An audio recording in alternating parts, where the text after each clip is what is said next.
और अब शीतल राजपूत के साथ देखिए अफगानिस्तान के पूर्व राष्ट्रपति अशरफ गनी के भाई हशमत गनी, वर्ल्ड एक्सक्लूसिव।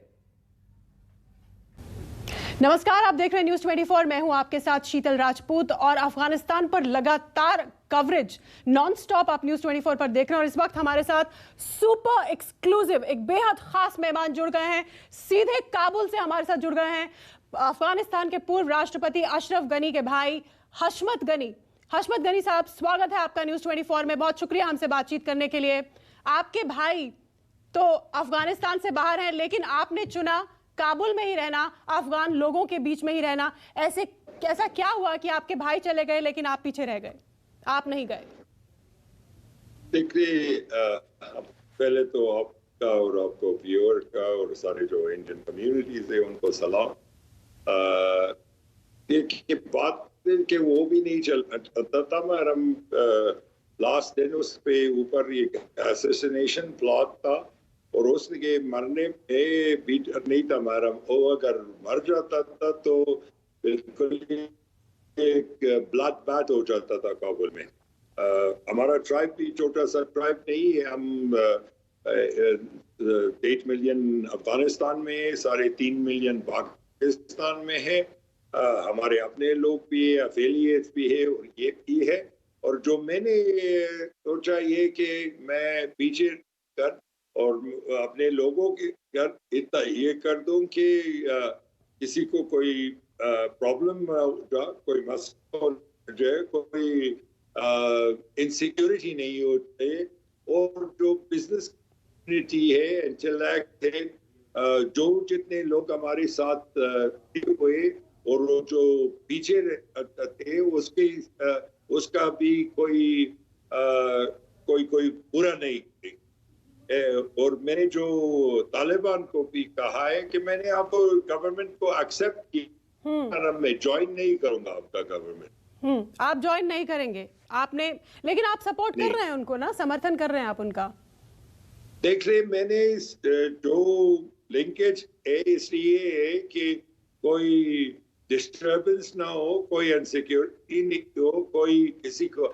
जब दुनिया ने हमारा साथ छोड़ दिया है, फिर हम लोग क्यों लड़े किसी और का जंग?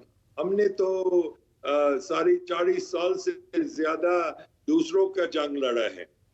आपका भी एक मजाक कर दूंगा, जो आपका रॉक हो, इनको अगर कोई झगड़ा है ISI के साथ तो ये खुद स्टेट क्यों नहीं करते कि हमारे थ्रू करते? अमेरिकन ने भी वही किया, रशियन ने भी वही किया। हमारे कब्रिस्तानों को देके आधा आर्मी के आर्मी के लोग या पुलिस या एयरफोर्स का, आधा तालिबान का। कब तक ये चलेगा? गनी साहब, आप कह रहे हैं कि दुनिया ने आपका साथ छोड़ दिया, लेकिन अमेरिका के प्रेसिडेंट जो बाइडेन ने ये कहा कि अशरफ गनी चले गए छोड़कर, वो खुद अपने मुल्क को नहीं देख सकते, अफगान सेना नहीं देख सकती, तो हम यहाँ रुक के क्या करेंगे? और पूरी दुनिया अशरफ गनी को निशाना बनाते हुए कह रही है कि वो भाग गए अफगानिस्तान में अफगानी लोगों को छोड़कर, उन्होंने तालिबान का सामना नहीं किया। इस पर आपका क्या मानना है? देख लिए, जिस दिन ट्रंप ने बैठकर तालिबान के साथ बगैर अफगान हुकूमत और बगैर अफगान लोगों के इत्तला किया कि वो निकल जाएगा अफगानिस्तान से, उसी दिन पे सपोर्ट खत्म हुआ था। फिर बाइडेन ने फाइनल नेल लगा दिया। हमें जो अमेरिकन पॉपुलेशन है और जो प्रीवियस प्रेसिडेंट है उनसे अभी भी कोई फर्क नहीं है। पर हम ये दो हिस्ट्री में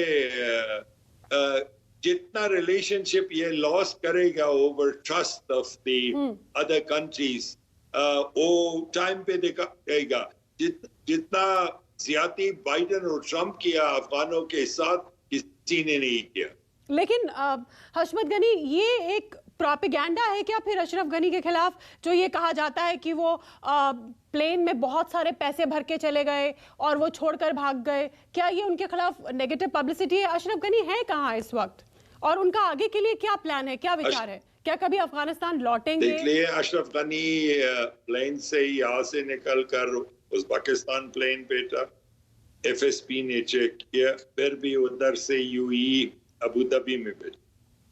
20,000 से ज्यादा लोग पैलेस में और पैलेस की ग्राउंड में थे, सारा के सारा मौजूद है। ये प्रोपेगेंडा है और ये खुद प्रूव हो जाता है। ये सिर्फ कैरेक्टर असैसिनेशन है। कैरेक्टर असैसिनेशन है।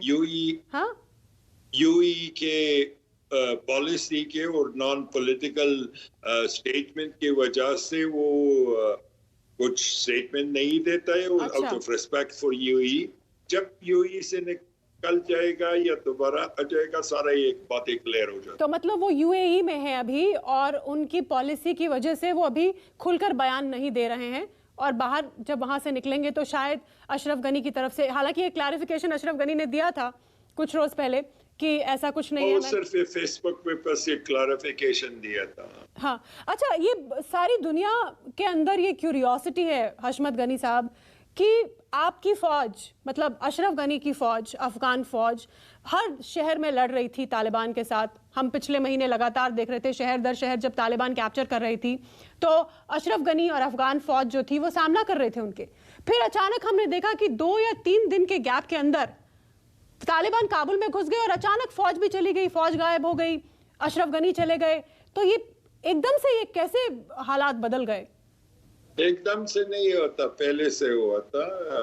कुछ न कुछ अमेरिकन का अंडरस्टैंडिंग भी था। अभी तो ये डिनाई करते कि सारा के सारा छोड़ते, कोई ब्लड बैथ ना हो जाए, फिर काबुल बैठकर काबुल के ऊपर कोई अंडरस्टैंडिंग हो जाए और एक ट्रांसफर ऑफ पावर स्मूथ हो जाए। तो ये अमेरिकन गेम प्लान था आपका मतलब? जो असैसिनेट उन लोगों को सारा, अभी ये जब अशरफ गनी निकल जाएगा और ये केस सारा, उन लोगों ने अपना टीम सब जगह पे एंटर किया था, अपना स्पेशल फोर्स अभी भी उनके पास है एयरपोर्ट पे, वो 01 जो CIA ट्रेन फोर्स है, वो भी है। वो सारा के सारा इंटेलिजेंस का मिला था और 20 सालों में उन लोगों ने हर एक को खुद अपने चॉइस पे डाला था गवर्नमेंट। ये तो डिवाइडेड गवर्नमेंट था पहले। अच्छा, से ये बताइए हशमत गनी साहब, ये बताइए कि अब आप काबुल में हैं, तालिबान को आप सपोर्ट करेंगे, आपने ये अनाउंस कर दिया है। हालांकि आप कह रहे हैं कि आप उस सरकार का हिस्सा नहीं बनेंगे लेकिन आप उनको सपोर्ट करेंगे। तो जो गवर्नमेंट बन रही है तालिबान की, वो किस तरीके से बन रही है? आप वहां मौजूद हैं, क्या उसका खाका होगा, किस तरह का स्ट्रक्चर होगा, कौन कैसे क्या करेगा? कुछ हमारे दर्शकों को यहाँ बताइए, क्योंकि अब तालिबान सरकार किस तरह से बन रही है, उस गवर्नमेंट फॉर्मेशन को लेकर यहाँ बहुत क्यूरियोसिटी है। जितना मीटिंग पहले हुआ है, अभी तो सारा सीनियर क्राउड भी इधर नहीं है। इन लोगों का बात है कि एक इंक्लूसिव गवर्नमेंट इन्होंने बनाना है। इनका इंक्लूसिव और जो कर्जा या कोई और चाहता है उसका बहुत अलग, या कानूनी या दूसरा अलग है। ये वो नहीं चाहते कि ये एलोकेशन कर दे सीट और वगैरह या मिनिस्ट्रीज किसी ग्रुप को, फिर वो अपने आदमी दे दे। इनका इंक्लूसिव का मकसद, which मुझे भी ये बात मुझे अच्छा लगता है अगर ये लोग कर सकते हैं, इसको अभी देखना चाहिए। ये कहता है सारे अफगानों के साथ जितना एथनिक ग्रुप है, हम उस पे सेलेक्टिव करके वो जो इंडिविजुअल है वो हम ले आकर एक गवर्नमेंट बनाते हैं, मगर हम किसी को एलोकेशन नहीं देते। लेकिन क्या हामिद करजाई से बात हो रही है, अब्दुल्ला से बात हो रही है, आपने भी उनके साथ हो रही है, तो क्या ये लोग शामिल होंगे इस सरकार में, तालिबान की सरकार में? नहीं, और मेरा अपना रिक्वेस्ट भी है। मैंने कहा है ये लोगों को कि इनको शामिल मत कर दे। इन लोगों की वजह से ये 20 साल में ये अच्छा, आपने ये कहा है कि हामिद करजाई और अब्दुल्ला जैसे लोगों को शामिल ना करें सरकार में? Hamid Karzai doesn't have anybody.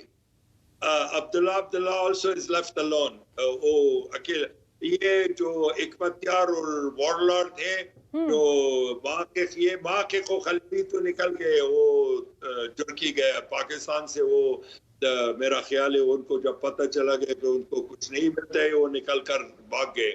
ये करज़ई साहब को भी 13 years सारा पावर था उस पे, क्या किया उसने? बस काफी वो कुछ जगह पे छोड़ दे के लिए क्या करते हैं? ये लोकेशन और ये कुछ तो आपको हशमत गनी, ये जो इंक्लूसिव गवर्नमेंट की बात कर रहे हैं कि मतलब अफगानिस्तान के हर तबके, हर ट्राइब, हर गुट का रिप्रेजेंटेशन बेसिकली होना चाहिए, ऐसा ये कह रहे हैं। तो आप जो इनके साथ शामिल हुए हैं, तो कहीं ऐसा तो नहीं कि इनको लगता है कि आपके जरिए पश्तून जो हैं, वो पश्तो स्पीकिंग लोग जो पश्तून हैं, वो उनके साथ जुड़ जाएंगे? क्या आपको भी ऑफर मिला है सरकार में शामिल होने का, हशमत गनी? नहीं, ऑफर तो इन्होंने पहले दिन, मैंने खुद कहा है कि मैंने ओपनली किया है, मैंने probably over 100 इंटरव्यूज इनको क्लैरिफाई किया है कि मैंने एक्सेप्ट किया है government as a reality. We don't have any choice, what are we gonna do, fight more? कोई और बदल देगा? इंडिया का वॉर लड़ो या अमेरिका का वॉर लड़ो, रशिया का, किसका वॉर लड़ो?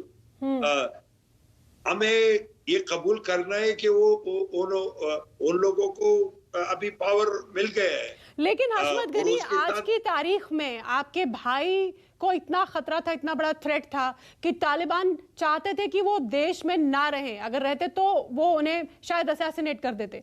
वो चले गए, उनको देश छोड़ना पड़ा। लेकिन आप उनके सगे भाई हैं, आप काबुल में बैठे हुए हैं, आपने तालिबान को सपोर्ट किया है, उनको आपका सपोर्ट चाहिए। तो ये बात थोड़ा डाइजेस्ट करना मुश्किल है कि आपको सरकार में शामिल नहीं होना है या आप सरकार में शामिल नहीं होंगे। जरूर कोई प्लान उनका आपके लिए भी होगा। देख लिए, प्लान तो हर एक को ऑफर हो जाता है, प्लान तो आदमी पर है। यार मैं इधर रह गया कि मैं अपने ट्राइब को वॉर से निकल जाऊं, उसको कोई और झगड़े में दाखिल ना करूं, अपने एफिलिएट को, बिजनेस कम्युनिटी को लॉक कर दूं कि लोगों को, इसलिए कि मुझे डर है कि इस मुल्क में जब इंटरनेशनल कम्युनिटी कट ऑफ हो जाता है, फॉरेन रिलेशनशिप कट ऑफ हो जाता है, एयर रूट कट ऑफ हो जाता है, हमारा 17 मिलियन पीपल डेली वेजर्स है। अच्छा, ये बताइए हशमत गनी, मैं ये जानना चाहती हूँ कि तालिबान एस्टैब्लिशमेंट में सबसे ऊपर कौन होगा? 2-3-4 ऐसे लोग हैं जिनके नाम हम सुन रहे हैं, मुल्ला बरादर उसमें है, आप उनके साथ एसोसिएटेड हैं, आपने उनको सपोर्ट किया है। यार बार कहते हैं आप हम एसोसिएटेड है, कब कहते हैं कि मैं तालिबान में ज्वाइन किया है ना? Lady, what is the matter with you? आपने उनको सपोर्ट किया है, आपने उनको अपना सपोर्ट दिया है, आपने उनको अपना सपोर्ट दिया है ना? आपने कहा है कि आपने उन्हें एक्सेप्टेंस दिया है। Very wrong accusation. I am trying to save my people. What is wrong with you? हशमत गनी, मैं आप पे एलिगेशन नहीं लगा रही। नाराज होकर हशमत गनी चले गए क्योंकि उन्हें ये बात गवारा नहीं कर पाए कि हमने उनसे ये कहा कि वो तालिबान के साथ जुड़ गए हैं, तालिबान को समर्थन दिया है। लेकिन ये सच है, ये फैक्ट है कि वो आज की तारीख में काबुल में अगर सुरक्षित यूं बैठ के लाइव इंटरव्यूज दे रहे हैं तो तालिबान के साथ उन्होंने हाथ मिलाया है। अब वो तालिबान की सरकार में शामिल हो या ना हो, ये एक अलग बात है। उनका ये कहना है कि वो देश में खूनी हिंसा नहीं चाहते, अफगान लोगों के हित के लिए उन्होंने ऐसा किया है और वो सरकार में शामिल नहीं होंगे और नाराज होकर चले भी गए इस बात पर। लेकिन ये इस सच्चाई से वो मुंह नहीं मोड़ सकते कि अगर आज की तारीख में वो काबुल में बैठकर इंटरव्यू दे रहे हैं और जिंदा हैं, आराम से रह रहे हैं, तो उन्होंने कहीं ना कहीं तालिबान के साथ हाथ मिलाया है। नमस्कार, मैं हूं मानक गुप्ता।